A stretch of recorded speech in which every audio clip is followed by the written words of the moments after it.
Muy buenas tardes. Again with you guys here, La Comadre B. Hoping que la semana los esté tratando bonito. Today is April the 5th, 2023, and Easter is just around the corner. So I hope you guys are ready because, it's a highlight of the kids' lives and those getting on a basket and the Easter bunny and this and that. So I know I personally am going to be really busy with all that stuff and looking for the bunny to take pictures, the mall, all that good stuff. So, in honor of the holiday, that's why I am dressed in pastels. Why not? Talking about dressing, I wanted to attack somebody today. You guys know I usually don't do that. I like to stay very positive and a neutral person. I am not that bully. Pero, let me tell you guys a tiny little story. About 2 years ago, when I first started doing my vlog, this and that, I started with my Instagram. I was on my regular Facebook page still. There's a guy, and he kept blowing me up, come out with me and do this, do that. Okay, so at that time, I and my husband were not together. Um, this is the reason why I stopped opening so many inboxes, because everything is just que vamos y que this and that. Okay, I'm not about that tampoco. You guys know that. If you guys follow me on my Facebook, I even say like I don't have Messenger on my phone. So si entran los messages and I catch it, then I will open it, but I will not go out of my way to go see what's in my inbox. Well, let's go back to this guy on Instagram. I'm not gonna say no names because he is powerful. Pero he kept que come here with me, he could go over there with me, and I kept telling him no. Okay, first of all, to me, my thoughts are, if anything starts online like that, it ain't real. Like, it just isn't. You don't know them, they don't know you, you don't even know what they look like. So it's just a mess, He was approaching me as a friend at first, and then after I con las payasadas que vamos and this and that. So then we started talking about work, and he's telling me that he was a manager for, I'm not even gonna say what either, but it was big. He was a big name. So I kept telling him no. Like, I always say I'm a mother first. I really am. My kids come before anything, so para andar yo en la calle y mis niñas en la casa, como que no. Now, thank goodness, so far, the house, my marriage, everything is a little bit better. So I always say, if the whole family is not going, then nobody's going. I don't do that whole, hey, ladies night, or he goes out with the bros. Like, no, it's either everybody or nobody. Unless once in a while, yeah, like I really need to get out, okay. Or, if he wanted to go, pues también, but we don't make it a habit or a custom to be out all the time without our kids. So I would tell him, no, I can't. I don't have a babysitter. I'm not going to leave my kids behind panallo allá de, whatever. So no. Well, he started getting kind of mad because I kept shutting him down. And, he told me one time, he's your channel's never gonna blow up. Your work is not that interesting to begin with.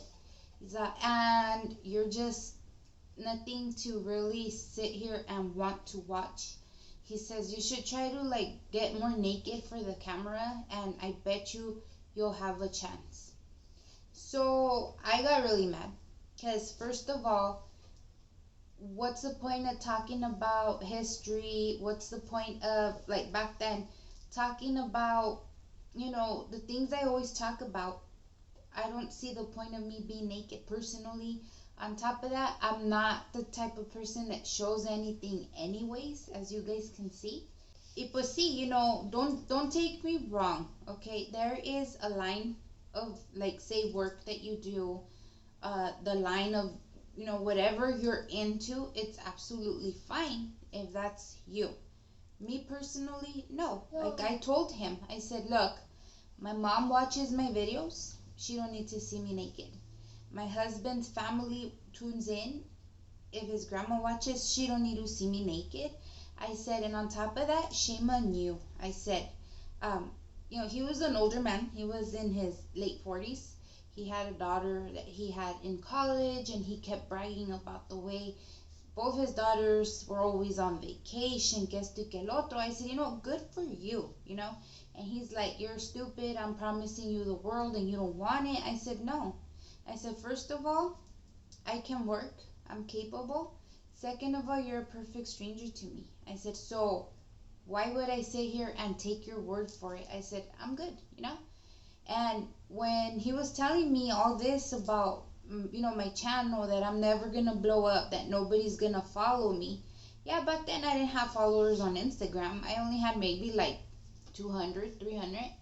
And half of them were from my Facebook, so whatever. YouTube también, I only had maybe 50 at the time. Like I said, this was 2 years ago. Around this time, I was just starting out with my whole, blog, whatever you want to call it. So, I was really angry because, like, how dare he tell me that? So I told him, I said, you know what? Shame on you, because you are a father. You have a daughter. You're putting her through college. I said, may God forbid that she ever wants to be something bigger with herself, and she's gonna have a pig like you telling her to be naked in order to get there. And he's just like, why do you have to throw my daughter into it? I said, because I'm somebody's daughter. Ma, you're forgetting that. I said, and if you treat any other women this way, that's horrible on you. Now I understand why you're divorced, and I see why nobody wants to go out with you. I said, the world ain't about being naked. I said, once again, my kids watch my show. Half the shows I do, going out, recording things to show them, it's for them to remember their mother by. And I'm not going to sit here and go, visit a church in a bathing suit and a thong. I said, what's wrong with you? He got all pissed off, and he just, started talking shit to me that, I'm so rude, throwing his daughter into a conversation about me and him. I said, hey, take it as you want it, but be careful, because your little girl is gonna eventually want to wander off and do something, and hopefully she wants to do big things, since you have her in the best colleges according to you. And I hope that they don't expect her to be naked, because that would be really, really sad. You sit here and brag that she's so good at school. You're offending me by telling me my content ain't good enough to catch attention, that I need to be naked in order for somebody to watch me. Hopefully it don't happen to your girl. Both of them. You have two. And that was it. I blocked him. That was the end of that. Y pues, here I am, like I said, 2 years later. I have about 30,000 followers now on Instagram. My views on YouTube aren't huge, but they're steady, so I'm not going to complain. I'm up to 200 and something people on YouTube as well. And I get a lot of love from everybody, period. I get a lot of messages. My email, people actually email me, and it makes me feel way better, because it's my point proven. I'm not going to sit here and be all disrespectful, showing hasta la espalda just for views. I'm not. I'm sorry. I've never been that naked person, and I'm definitely not going to be that naked person now that I want to be taken in a serious role and show you guys that I actually have a brain, that there is a lot of stuff to learn together, because that's what, this is what it's about. My channel is about showing you guys things that maybe you didn't know. At the same time, like I've said before, I will get into the reason why. A lot of people are like, why? Okay, let me tell you why. También around the same time, 2 years ago, I had a lump growing on my head right here. Okay, and it's bigger and bigger. A lot of headaches. I have a lot of headaches. I ended up, sitting here thinking the worst, because that's what you do when you right away see something out of the ordinary. Pues yo pensé, damn, ya me agarró el cancer, I'm probably gonna die, what's gonna happen with my kids? Okay, too much information, I know, but that's what I'm about. I'm open with you guys. My husband's very private. He is very, you can say, unattached in many ways. That's just his way. And I know if I was to pass away tomorrow, he's not going to pull out the album and show my daughters my pictures. He's not going to talk about me. His way of him getting over things is sweep it under the rug, look the other way, and it never happened. And as sad as it is to think that after 20 years he would do that with my memory, I know he would. So, I'm sitting here contemplating with myself and like arguing with myself, and I'm like upset with myself because I'm thinking, okay, if I die in a year, what have I really done with my life? I've been a mother, I've been a wife, and I've worked. That is it. That's it. I don't go out. We don't go to places. We don't, we have little vacations here and there, weekenders, but we don't really do much than just routine. Okay, I wanted to be on the radio coming out of school. That was part of it. Same time, I was really interested in being in the forensic scene. I wanted to be a coroner. And it was just one of those things, I felt 2 years ago that I have wasted my entire youth on nothing.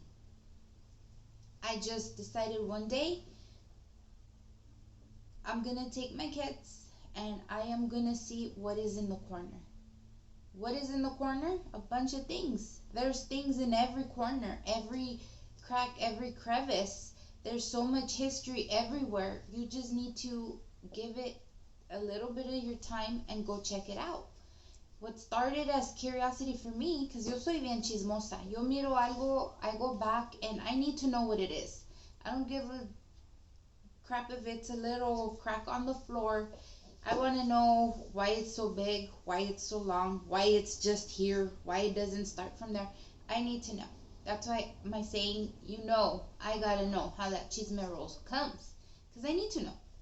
So, all these videos that I record when we're out and I'm showing my kids stuff, that's why you won't see me in them, because I want them to remember how our outing was via my eyes, what I was looking at.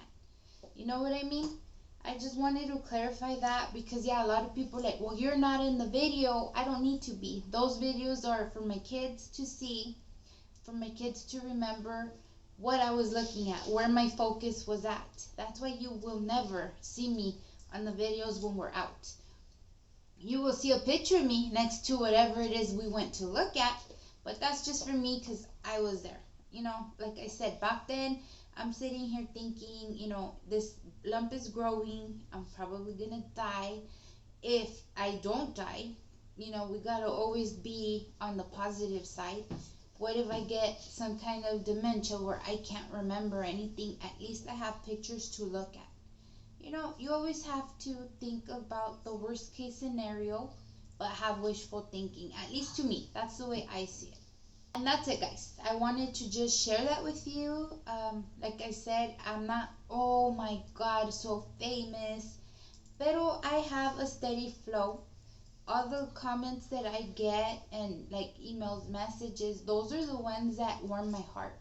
Because not only am I doing something that I really love, which is learning new historic things in my local area, I get time to bond with my children. So yeah, I just wanna throw it out there. Like I said, y pues este señor, he really did get to me, because I was really agüitada for a while, like wow, But at the same time, it is what it is. People have their thoughts. They think a certain way. Y pues, I'm not gonna say karma, pero que le vaya bien con sus hijas. That's all I'm gonna say about that, because son dos. Alright, so vamos empezando con la story que les tengo for today. So deje y les cuento lo ocurrido. So we're gonna go back, guys, and the year is 1937. And yes, it is Easter Sunday. So, I'm sitting here always thinking, like you guys must be thinking, what comes into your head when you think of Easter?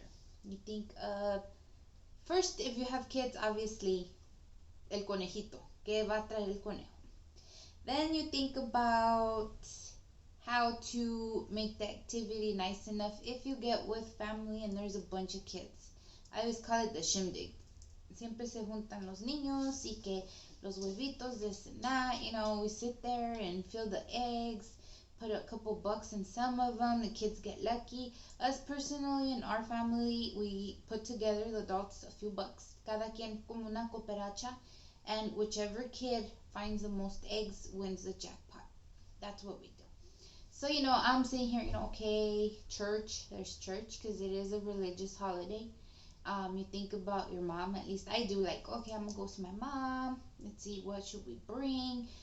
The menu, the food. It's a lot of all positive, all family stuff. So I'm sitting here thinking the other day, I wonder if there's anybody that crazy and psycho enough to have ever killed on Easter. So I look up Easter murder, and it comes up. It was a very, very big and popular story, like I mentioned, back in 1937, and it is taking place back in New York City. Let me get into the story because it is eerie and obviously it is as old as time. Once upon a time, there was a girl. Her name was Veronica Gedeon. Now, this girl was a model. She was just starting out, straight out of high school. She decided to be a model. She was famously known as Ronnie Gideon. If it does not ring a bell to you guys of this murdered model, it's because she wasn't quite big yet. She wasn't a cute fashion model. She was more like a exotic model. Yeah, she would do all the bondage shoots, this and this, this and that.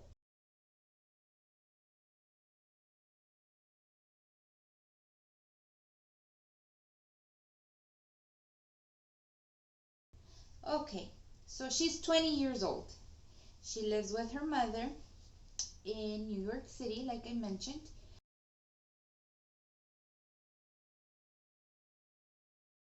In a like apartment complex, but they own the entire fifth floor. It was a flat. She lived on this flat with her mother, and la mamá se llamaba Mary. Now, Mary used to rent out rooms on this flat that she owned. So she had a renter there, she had another renter there. She así rentaba cuartos. Well, Mary and her husband Joseph were separated at the moment. According to talks and this and that, Joseph wasn't okay with the daughter Veronica being this exotic model, but Mary was encouraging her daughters, to do what they want, to, be a bigger person and get out there and look for the money, fame, this and that. So they wouldn't see eye to eye, and Mr. Joseph se fue. Um, they were obviously still married, but they were separated.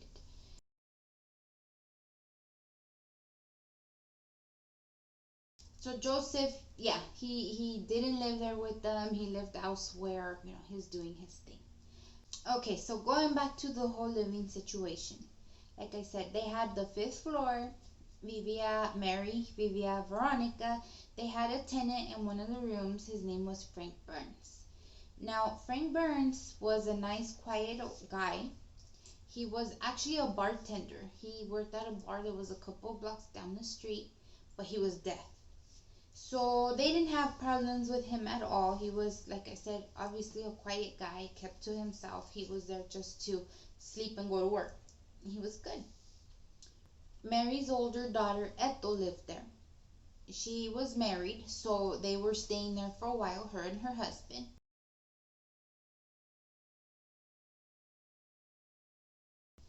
And they also had another tenant that was living on this fifth floor. He was a known sculptor, and his name was Robert George Irwin.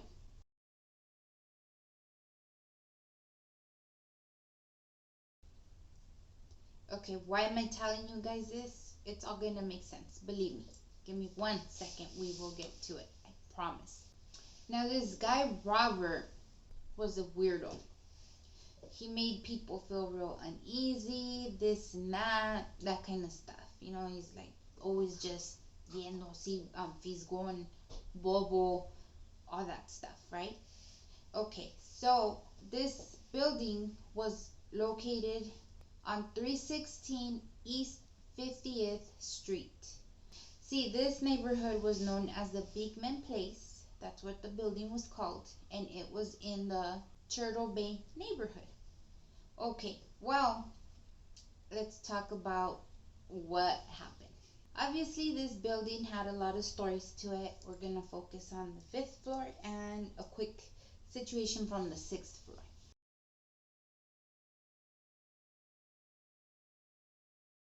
Okay, well, everybody lived here. The combination, like I said, Ethel, Veronica, Mary the mom, George the sculptor, Mr. Frank the bartender, and Ethel's husband. Okay, all of a sudden one day, the sculptor comes out with this whole situation, un chisme que he's madly in love with Ethel. Ethel was newly married at the time, and Robert, the sculptor, being a weirdo, not being shy about his feelings with Ethel or anything, Mary, the owner, the mom, she evicted him. She said, you know what, I can't have this here. My daughter apenas se casó, está muy bien con mi yerno. You're over here in love with her. Being under one roof is just going to create problems. You got to go. She evicted him, le dio papers, vámonos, te vas. Adios. Robert didn't get all crazy about it. He was just like, yeah, I guess you're right. It's better if I leave. So he left. He found another house somewhere else to go rent or whatever, to go live at. He was gone out of the picture. They were still all right when they would see each other around town. It wasn't like hard feelings or nothing. But Mary was known to be a really hard ass, so he didn't want problems with her anyway. So yeah, it was just like, okay, ya pues, me voy. So Mary, la mamá, little background about the señora. She was known to have ran a lot of speakeasies back in her day. So tenía la fama de a rough lady. People didn't want to deal with her, and she had a very strong character. So at the same time, she knew how to handle herself. She knew how to handle the situation. So, that's just who Mary was, and that's why she had everything under control. When this all happened, the eviction and this and that, it was actually December of 1936. So it was a couple of months before this Easter Sunday. Nothing came out of the crush. He stayed away from Ethel, the husband, everything. So everything, like I said, it was okay. There was no hard feelings. But obviously, this guy Robert was still in love with her, infatuated, if you will.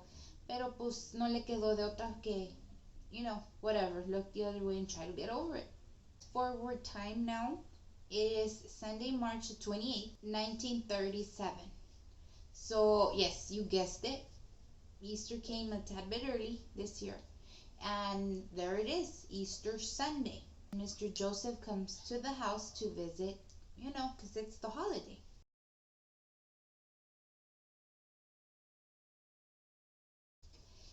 Knocks on the door, opens it. What does he find? He finds his daughter strangled to death, stabbed. He finds his wife strangled to death as well and stabbed. And then he finds the tenant, Mr. Frank Burns, had been stabbed completely to death. This poor man just loses it. So he calls the police. What else is he gonna do? Being that his wife and his daughter were partially naked, Mary was actually found under the bed. The police were trying to focus to see if maybe they were sexually abused in any way. The investigation was on its way. Había all kinds of police officers. They were taking statements from anybody that had seen anything. Era just un desmadre. You can just imagine how scary, this whole scene was, how gruesome to see your daughter not only naked but strangled and then stabbed to death. Like, that must be something that will stay with you forever. They spoke with Joseph for a long time, started interrogating him, asking him all these questions. Now, the police determined este señor no tiene nada que ver con this murder. So, they started trying to focus in on Veronica now. So they clearly connected the two because obviously the dad told them, this is my daughter. She's known as Ronnie. She's a model, this and that. Ironically, she would be on the cover of a lot of the police investigation novels that they would sell back then. So yeah, they knew who she was. They were familiar with her work. Like I said, it wasn't nice or classy. It was actually kind of sleazy. So yeah, they were just like, we have a lot of work to do here because this girl's just such a busybody. Yeah, era una, de esas. So they were just like, right now, literally any man can be the suspect. What else can they possibly say? Andaba con uno, andaba con otro. And she was engaged, which is the sad part because, usually an engagement, you're engaged, you have no reason to be out with so many people. The cops were just like, wow, we have our hands full right now. They were looking through, like I said, the love life. They even looked through all her diaries and journals to see if maybe they could get clues. They had a statement from one of the neighbors upstairs. Charles Robinson, an upstairs neighbor, floor 6, had actually gave his statement that he had found the fifth floor flat front door open a little bit. So he closed it, and that was about 3 o'clock or so in the morning.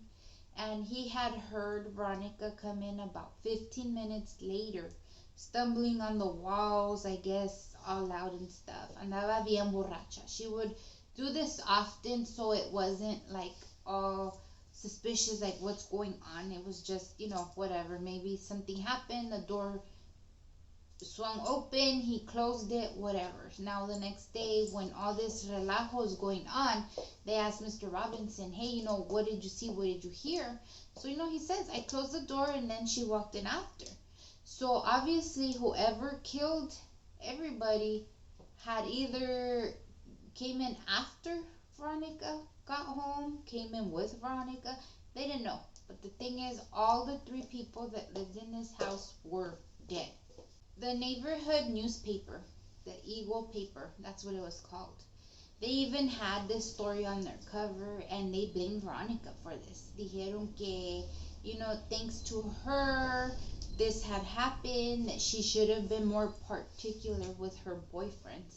So like I said, it was no surprise or secret that she was out and about all the time.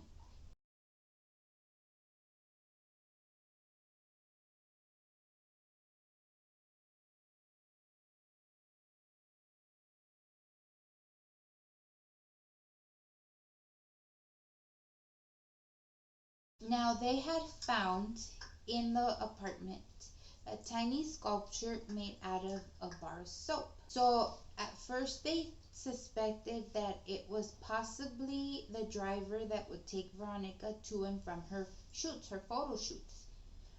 So after talking and investigating, they interrogated him too. They released him as a suspect and kept looking, and they remembered that Robert was a sculptor too, and that he had lived there with them prior to all this stuff a couple months ago. So now their focus was on him. Robert had disappeared. He's gone. They went looking for his last known address to ask him questions. He was nowhere to be found. Now putting two and two together, they were absolutely sure that he was the murderer. Now, they started a massive manhunt looking for this guy. All of the New York City police officers were involved. They had all the detective unit involved. They had pictures of the crime scene. They had pictures of the sculpture they found. They had all this like evidence that they were very, very sure that Robert was the one behind. Now they had pictures of this guy up everywhere. They had him at lodging houses, saloons, hospitals. They even had him at like the missions and pantries around for people that are down and out. They wanted this guy really bad, so they had full exposure of him literally everywhere.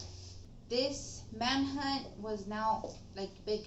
It took up 8 states and was bigger than the Lindbergh kidnapping, which was a huge story that had just happened. Big, 8 whole states. Okay, so now it is June of the same year, 1937, and they haven't found him yet. It's been 3 months. Now, he was in the state of Ohio. He was in Cleveland, Ohio, and he had actually found a job as a bellhop there at a hotel. Well, one of the employees that worked with him recognized him from the pictures, and he confronted him. He said, "Hey, man." So, Robert's like, "¿Qué onda? ¿Qué pasó?" He said, "You're this guy, aren't you?" Robert seen, turned around, and just ran away. He ran away. He fled to Chicago, Illinois. Se fue para allá. Now, the officers were, I guess, on his trail because the other employee called in and said, "Hey, I confronted him. He's on the run. I don't know where he's going, but, we're close to so many main cities here. I don't know." The police were waiting for him in different depots, and they caught him. They did. They caught him as soon as he was getting off the train out there in Illinois. Well, the police got him. They handcuffed him. They took him in. While talking to him, Robert confessed to everything. He said, "You know what? Yeah, I did it, but I killed him on accident." He says, "I showed up to the apartment to visit Mary. I guess he would stop by from time to time." He said, "So, I stopped by. I started talking to Mary. I was actually looking for Ethel, but she told me that Ethel had moved out. So I became enraged to find out that she had moved out. I don't know if she left far. Like, why would he be so pissed off? Obviously she was married anyway, so what does he care?" But yeah, he was so angry over that. So now the police is like, "Okay, so how did you accidentally kill them?" So, he sits there very calmly, like most people with issues. And he tells them, "Okay, so this is what happened. I went to the apartment on Holy Saturday night to talk with Mary as I would. And we were sitting there doing small talk, gossip here and there. I started asking about Ethel, and Mary got really mad. He said que Mary lo corrió, le dijo, 'You need to get out of here. You need to stop with this imaginary love affair you have going in your head, because it ain't true. Nothing's going on with you and my daughter. She's married. Leave her alone. Stop. Just get out of here.'" He became super pissed off because of everything Mary just told him. Like, how dare she? Why is she telling him all this if they're in love? So he just snapped. He lost it. That's it. He even told the police, "I want to behead her, Ethel, and I want to just make a death mask." Now, if you don't think that's insane, I don't know. Said the room was blue with death. That's the color he's seen. That's it. So he says that he stabbed Mary to death. He strangled her, he stabbed her to death. And then he waited for Veronica to get home. And he did the same thing. He strangled her and he stabbed her. Obviously, Frank, the tenant, didn't hear what was going on because he was dead. But Robert killed him anyway. He went into the room and just stabbed him to death. Mr. Frank didn't even wake up. What else would the police do? What else can they do? They got the confession right then and there.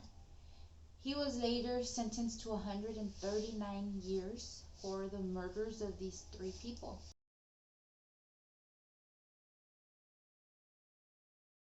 Here is now where they find out that Robert had serious mental issues. He had actually been in and out of a mental hospital, the Bellevue Hospital Center, which is, like I said, mental. And there was also another facility that he kept rotating between. That was called Rockland County Hospital. Such a shame that, they let this guy slide. Obviously, he wasn't mentally prepared to be out with, everybody else, the rest of the civilians. So yeah, this was a shame and a very unfortunate event. He was in prison for a while, and then they decided that the best place for him to be is in a mental institute. So they transferred him over to Made One, and that's a criminally insane institution. He stayed there until 1975, where he passed away from cancer.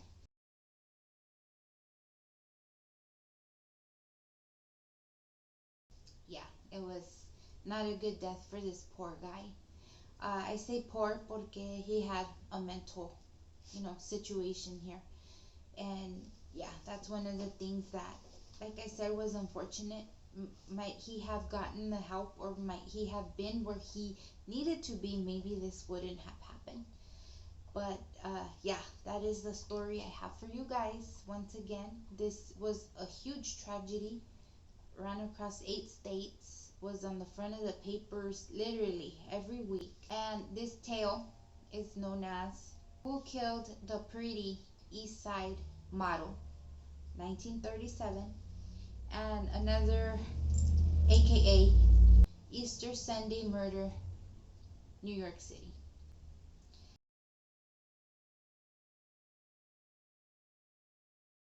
It happened, people killed on Easter. There's other stuff that have to do with Easter murders, but I'll see if I get into it. There's always next year. Easter will be here 12 months from now again. Y pues I hope that I shared with you guys a story you didn't know of before. Y pues muchas gracias for spending your time with me. Like always, time is so precious. If I do not check in with you guys before this weekend, please remember, do not drink and drive because it can end up ugly. Call your mom, call your tío, call la sobrina, call somebody, but please do not drive if you've been drinking. Y pues como siempre, raza, stay safe, stay sane. Los adoro. Bye.